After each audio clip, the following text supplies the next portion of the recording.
നമസ്കാരം. ഇന്നത്തെ വീഡിയോയിൽ നമ്മൾ നെറ്റ് ബാങ്കിങ് ഉപയോഗിച്ച് നമുക്ക് എസ് ബി ഐയുടെ പുതിയ ATM കാർഡിൻ്റെ പിൻ നമ്പർ എങ്ങനെ ജനറേറ്റ് ചെയ്യാമെന്നാണ് നോക്കാൻ പോകുന്നത്. ആദ്യം തന്നെ ഗൂഗിൾ ക്രോമിൽ പോയി SBI നെറ്റ് ബാങ്കിങ് എന്ന് സെർച്ച് ചെയ്ത് കൊടുക്കുക.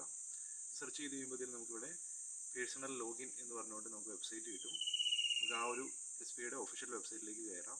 നമ്മൾ ലോഗിൻ ചെയ്യേണ്ടതായിട്ടുണ്ട്. ലോഗിൻ എന്ന് ക്ലിക്ക് ചെയ്ത് കൊടുക്കുക. നമുക്ക് നമ്മുടെ യൂസർ നെയിമും പാസ്വേഡും എൻ്റർ ചെയ്ത് ക്യാപ്ചയും കൂടെ എൻ്റർ ചെയ്ത് നമുക്ക് ഈ ഒരു വെബ്സൈറ്റിലേക്ക് ലോഗിൻ ചെയ്യാൻ സാധിക്കുന്നതായിരിക്കും. അപ്പോൾ ആദ്യം തന്നെ നിങ്ങൾ ലോഗിൻ ചെയ്യുക SBI നെറ്റ് ബാങ്കിങ്ങിലേക്ക്.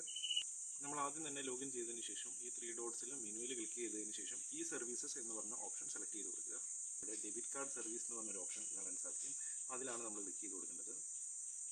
നമുക്കിവിടെ ATM കം ഡെബിറ്റ് കാർഡ് എന്ന് പറഞ്ഞ ഓപ്ഷൻ ഉണ്ട്. അപ്പോൾ നമുക്ക് ATM കാർഡിൻ്റെ പിന്നാണ് ജനറേറ്റ് ചെയ്യേണ്ടത്. അതിലൊന്നും കൂടെ ക്ലിക്ക് ചെയ്ത് കൊടുക്കാം.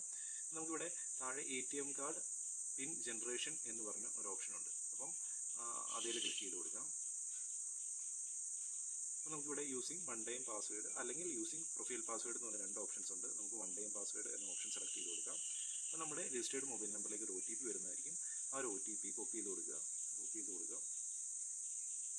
നമുക്കിവിടെ സെലക്ട് അക്കൗണ്ട് നമ്പർ എന്ന് പറഞ്ഞൊരു ഓപ്ഷൻ ഉണ്ട്. അപ്പോൾ നമ്മുടെ ഏതാണോ അക്കൗണ്ട് നമ്പർ സെലക്ട് ചെയ്തതിന് ശേഷം കണ്ടിന്യൂ ക്ലിക്ക് ചെയ്ത് കൊടുക്കുക.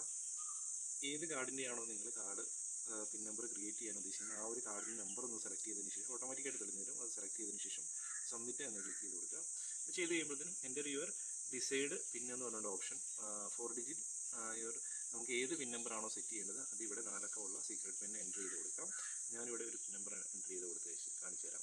3333 എന്ന് പറഞ്ഞൊരു നമ്പറാണ് ഞാൻ എൻ്റർ ചെയ്യുന്നതെങ്കിൽ താഴെയും സെയിം ആയിട്ട് ആ ഒരു പിൻ നമ്പർ തന്നെ അടിച്ചു കൊടുക്കുക. ഞാൻ ജസ്റ്റ് ഒരു എക്സാമ്പിളായിട്ട് കാണിക്കുന്നതാണിത്. പിൻ നമ്പറും കൂടെ അടിച്ച് കഴിയുമ്പോഴത്തേനും നമുക്കിവിടെ കാണാൻ സാധിക്കും new ATM pin number has been updated successfully എന്ന് പറഞ്ഞൊരു മെസ്സേജ് കാണാൻ സാധിക്കും. ഈ ഒരു രീതിയിൽ ATM പിൻ നമുക്ക് ജനറേറ്റ് ചെയ്ത് പുതിയ ATM കാർഡ് യൂസ് ചെയ്യാൻ സാധിക്കുന്നതായിരിക്കും.